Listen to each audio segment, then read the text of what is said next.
Finally वो दिन भी आ गया। इस दिन का ना बहुत लोग बेसब्री से इंतज़ार कर रहे थे कि सर मुझे साइबर सिक्योरिटी करना है, एथिकल हैकिंग करना है या डिप्लोमा प्रोग्राम आपसे ही करना है, बट सर मेरा बजट नहीं है।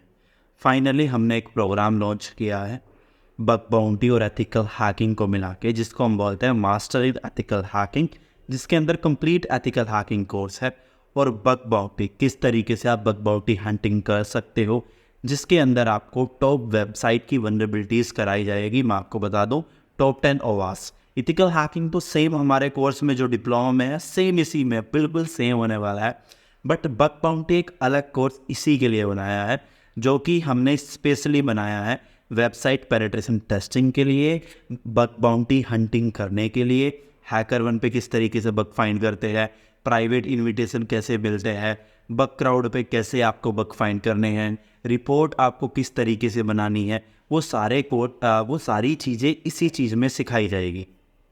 एक और इम्पोर्टेंट बात, अगर आप इस कोर्स को लाइव करना चाहते हो तो जो लाइव की फ़ीस है वो मैं आपको बता रहा हूँ, 6,000 पर मंथ आपको ये पे करना है, 36,000। अगर आप कहीं भी जाओगे, इवन हमारी ही वेबसाइट पे जाओगे, हमसे एथिकल हैकिंग करोगे, तो एथिकल हैकिंग का जो अभी प्राइस है 25,000 या 30,000 चल रहा है, जो कि 3 महीने का कोर्स है। तो बाकी जो 3 महीने हैं इसमें आपको हम बग बाउंटी सिखाने वाले हैं।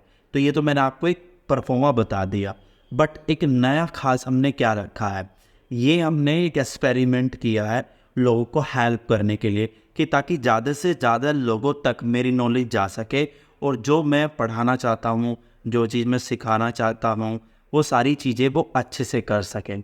तो ये हमने इसलिए ऐसा रखा है 1,000 per month. I don't know कि हमारे पास कितने स्टूडेंट आएंगे या कितने आ चुके हैं जो कि इस कोर्स को देखना स्टार्ट कर चुके हैं, बट हाँ, ये मैंने डिसाइड किया है कि हम इस प्राइस को इस पॉइंट पे ही रखे हैं, इस पॉइंट पे ही रखेंगे और इस प्राइस को हम नहीं बढ़ाने वाले प्री रिकॉर्डेड के लिए। अब आप में से बहुत सारे लोगों का सवाल होगा, हम उसकी बात पहले कर लेते हैं। जैसे कि आपको सर्टिफिकेशन मिलेगा, डेफिनेटली आपको एथिकल हैकिंग का सर्टिफिकेट मिलेगा। अब दूसरी चीज़ की बात करते हैं, बग बाउंटी का भी आपको मिलेगा। क्या मेरे को सारी चीज़ें एडवांस सिखाई जाएगी? देखो, जो एथिकल हैकिंग कोई और सिखा रहा है किसी भी इंस्टीट्यूट में, मैं आपको ये गारंटी दे सकता हूँ मेरे पढ़ाने के तरीके से आपको सारी चीज़ें अच्छे से समझ में आएंगी। डोंट वरी, आपको अच्छे से चीज़ें सारी सीखने को मिलेगी। अगर आपको फिर भी डाउट लग रहा है ना कि मुझे समझ में नहीं आने वाला, तो आप हमारी वेबसाइट पे जाओ www.cyberyotta.net पर। उस पर जाकर ये चेक कर लो कि जो हमारा बेसिक एथिकल हैकिंग कोर्स है फ़िलहाल वो फ्री चल रहा है। इसलिए ही फ्री रखा है ताकि आप लोगों को जो 12th पास करके आ रहे हैं हमारे पास, जो BCA परसिंग है, जो BTech परसिंग है, उनको ये चीज़ें क्लियर हो जाए ना किस तरीके से पढ़ाते हैं। ठीक है, तो आपको सारी चीज़ें क्लियर हो जाएगी हम कैसा पढ़ाने वाले हैं रिकॉर्डेड सेशन में। मैं बिल्कुल भी इतनी सी भी कंजूसी नहीं करूँगा कि हाँ ये लाइव वाले स्टूडेंट हैं, हाँ, बट डिफरेंस क्या है फिर, क्योंकि सब फिर रिकॉर्डेड ही ना कर ले, इससे हमें नुकसान हो सकता है। डिफरेंस मैं आपको बता रहा हूँ, जैसे आपको कोई डाउट है, उस डाउट को आप क्लास में सोल्व नहीं करवा सकते, क्योंकि उस डाउट को रिजोल्व करने के लिए पहले आप मुझे मैसेज करोगे, 1 दिन लग सकता है, 2 दिन लग सकते हैं आपके डाउट को रिजोल्व कराने में और उनको ठीक करने में जो भी आपको प्रॉब्लम आ रही है। बट लाइव का ये होता है कि हम क्लासेस कर रहे हैं, क्लासेस में हैंड टू हैंड जो भी डाउट होते हैं वो सारे क्लियर हो जाते हैं। ये एक लाइव का डिफरेंस है। दूसरा लाइव का डिफरेंस ये है कि स्टूडेंट ने कुछ अलग पूछ लिया, वो उसको हैंड टू हैंड बता दिया। तो ये बहुत बड़ा डिफरेंस है कि एक में मैं अपना टाइम दे रहा हूँ, मैं डेली उनको अपना 1 घंटा अपनी लाइफ का निकाल के दे रहा हूँ, और एक में ये एक बार रिकॉर्ड हो गए और पूरी लाइफ सेंड हो गए। हाँ, जब हमें लगेगा कोई चेंजेस होना है साइबर सिक्योरिटी का, जैसे साल में कुछ चेंजेस हमने कर दिए जो इम्पोर्टेंट है, अगर कुछ साइबर सिक्योरिटी में नया आया है, तो ये चीज़ें हैं। अब ये वीडियोस हमारे लोगों को भी जाएगी, तो मैं इसमें एक चीज़ ऐड करने वाला था कि स्टार्ट करने से पहले एक चीज़ मैं ऐड करने वाला था कि स्टार्ट करने से पहले आपको लैपटॉप कौन सा लेना चाहिए, राइट? तो लैपटॉप के लिए मैं आपको बता देता हूँ। देखो, एथिकल हैकिंग और साइबर सिक्योरिटी में, साइबर सिक्योरिटी एक बड़ा डोमेन है। मतलब ये कुछ ऐसा है कि साइबर सिक्योरिटी इतना बड़ा डोमेन है, इतना बड़ा, और उसके अंदर पार्ट है, जैसे ये 5 पार्ट हो गए, है ना, छोटे छोटे पार्ट है। जैसे एथिकल हैकिंग एक अलग चीज़ हो गई जिसमें आप बेसिक साइबर सिक्योरिटी का देखते हो, ठीक है, उसमें नेटवर्क की सिक्योरिटी अलग हो गई, API की सिक्योरिटी अलग हो गई, क्लाउड की सिक्योरिटी अलग हो गई, और आज के टाइम में आपको पता है आर्टिफिशियल इंटेलिजेंस, तो उनके ऊपर भी, AI के ऊपर भी साइबर सिक्योरिटी डेफिनेटली आने वाली है। तो ये चीज़ें हो गई, तो ऐसे है। और साइबर सिक्योरिटी में जब आप करियर बनाने की बात करते हो, तो करियर बनाने के लिए आपको दो चीज़ें इंपॉर्टेंट पता होनी चाहिए, और ऑफेंसिव सिक्योरिटी, डिफेंसिव सिक्योरिटी। हाँ, मैं लैपटॉप पे भी आने वाला हूँ, बट पहले मैं आपको थोड़ा फेमिलियर कर दूँ कि क्या क्या चीज़ें आपको पता होनी चाहिए। आई नो कि ये मच्छर बार बार डिस्टर्ब कर रहा है, तो इग्नोर इट। तो हमें ऑफेंसिव सिक्योरिटी जब आप अटैक करते हो, क्योंकि साइबर सिक्योरिटी में अगर हम बात करें कि गवर्नमेंट में ज़रूरत है साइबर सिक्योरिटी की, तो क्यों ज़रूरत है गवर्नमेंट में? इसलिए ज़रूरत है कि आप अटैक करोगे इन्फॉर्मेशन निकालने के लिए। अब मानो हमारी इंडिया और पाक की लड़ाई हो जाए, ये रसिया और यूक्रेन की हुई थी, तो एक आर्मी, एक इंटेलिजेंस दूसरी कंट्री पे अटैक कर रही थी ना, ये इन्फॉर्मेशन निकालने के लिए कि उनके पास किस तरीके के हथियार हैं, वेपन हैं, उनकी इन्फॉर्मेशंस क्या, उनकी मूवमेंट हो रही है, बॉर्डर पे क्या मूवमेंट हो रही है, क्या फर्दर वो एक्शन लेने वाले हैं, कौन एरिया कमांडर आके विजिट करने वाला है। तो ये सारी ही चीज़ आपको पता होनी चाहिए, ये चीज़ आपको क्लियर हो जाती है। एंड सबसे इम्पोर्टेंट, डिफेंसिव। डिफेंसिव में हम क्या करते हैं? डिफेंड करते हैं। डिफेंड, आप अटैक होने से, मानो आप अटैक करके इन्फॉर्मेशन निकाल रहे हो, तो वो भी तो आपके ऊपर अटैक करेंगे और इन्फॉर्मेशन निकालेंगे, तो ये चीज़ आपको पता होनी चाहिए। तो ऑफेंसिव, डिफेंसिव। अब आपको डिसाइड करना है कि आपको किसकी तरफ जाना है। जब आप इस कोर्स को करोगे, एथिकल हैकिंग को, तो बेसिक सारी चीज़ें हमारी कवर हो जाती है जो एथिकल हैकिंग के अंदर होती है। तो आप समझोगे कि मेरा इंटरेस्ट तो है मैं रेड टीमिंग में जाऊँगा, या मेरा इंटरेस्ट है यार मैं ब्लू टीम में जाऊँगा, मेरा इंटरेस्ट है कि मुझे web application penetration testing start करनी है। आप में से ही कुछ लोग बोलेंगे कि मुझे वेब बाउंटी हंटिंग करनी है। तो वो चीज़ें आपके मतलब धीरे से क्लियर हो जाएगी, बट आपको पहले ही डिसाइड कर लेना है कि आपको अटैक करना ज़्यादा अच्छा लगता है या डिफेंड करना ज़्यादा अच्छा लगता है।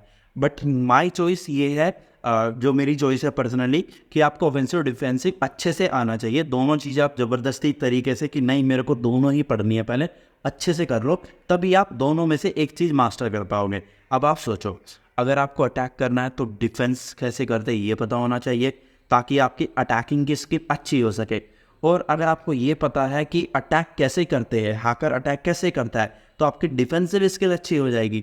तो एक तरीके से ये एक सिक्के के दो पहलू है, दोनों ही आपको पता होने चाहिए।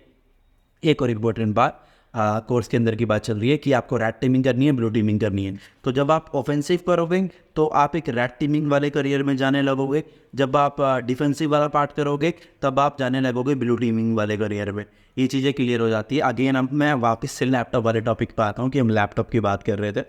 तो डेफिनेटली अगर आपको लैपटॉप लेना है तो बजट वाइज आप डिसाइड कर सकते हो। और मैं समझता हूँ कि ये कोर्स हमारा, अगर वो लोग कर रहे हैं जो लाइव कर रहे हैं, उनकी बात अलग है, जो 6000 पर मंथ पे कर रहे हैं, ठीक है। पर पहले मैं बात करूँगा जो 1000 रुपीज़ पर मंथ पे कर रहे हैं, उनको कौन सा लैपटॉप लेना चाहिए। तो मेरी रिकमेंडेशन आपके लिए ये है कि आप बेसिक 8 GB रैम ले सकते हो।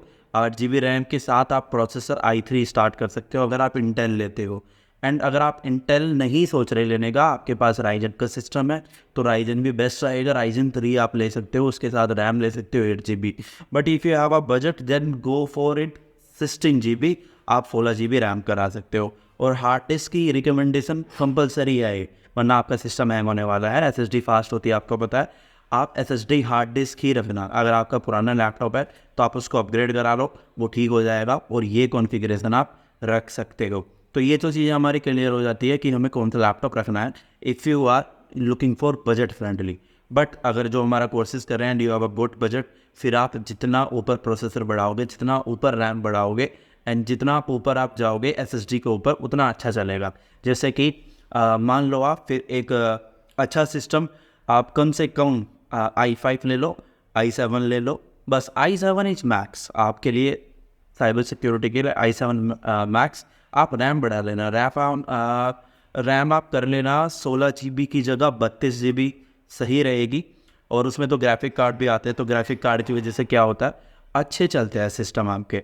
तो ग्राफिक कार्ड आप ले सकते हो। बाकी भी चीज़ें बाकी चीज़ों में भी वो आपको हेल्प करने वाले हैं, जैसे वीडियो एडिटिंग हो गई या बाकी अलग कुछ आप डे टू डे लाइफ में करते हो। तो ये तो हो गया हमारा लैपटॉप आपको कौन सा लेना है।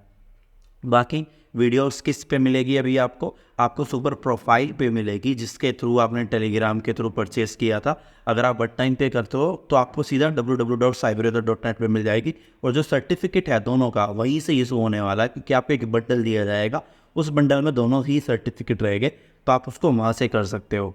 एंड एक इम्पॉर्टेंट बात और आपको मैंने बतानी थी, अब आप नीचे लिंक देख रहे हो जहाँ से भी ये वीडियो आप देख रहे हो, ठीक है। जो स्टूडेंट देख रहा है उसको कुछ नहीं करना, बाकी जो लोग आए हैं इंटरेस्टेड है इस कोर्स के अंदर, वो आप कर सकते हो। आपको सिंपल लिंक पे क्लिक करना है, आपको 2 बटन दिखाई दे रहे होंगे। पहला है लाइव सेशन के लिए, अगर आपको लाइव सेशन करना है।